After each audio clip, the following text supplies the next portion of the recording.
सावळे सुंदर विठ्ठल मनोहर. विठ्ठलाचं जे मनोहरी रूप आहे हे साऱ्या महाराष्ट्राला लोभसवणं वाटतं.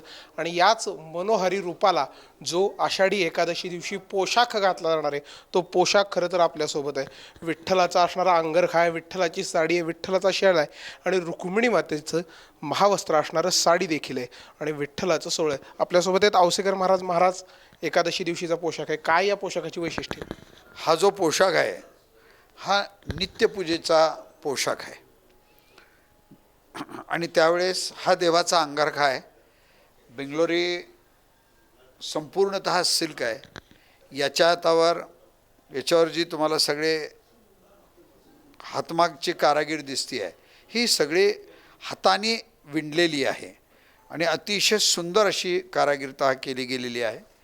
त्यानंतर देवाचं हे सोवळं आहे, अतिशय सुंदर असं खास बेंगलोरून आणलेलं बेंगलोरी सिल्कचं सोवळं आहे. त्यानंतर हा देवाचा शेला आहे आणि ही आईसाहेबाची आपल्याला साडी सुंदर अशी बघायला मिळते आहे. ही भरजरीत हे महावस्त्र आहे. हा या साडीचा पदर आहे. याला पट्टू सिल्क याला म्हणतात.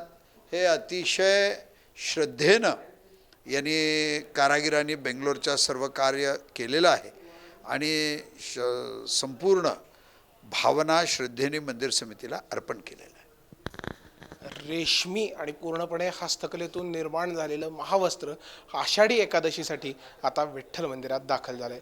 व्हिडिओ जर्नलिस्ट राजू मिसाळसह संकेत कुलकर्णी, NDTV मराठी, पंढरपूर.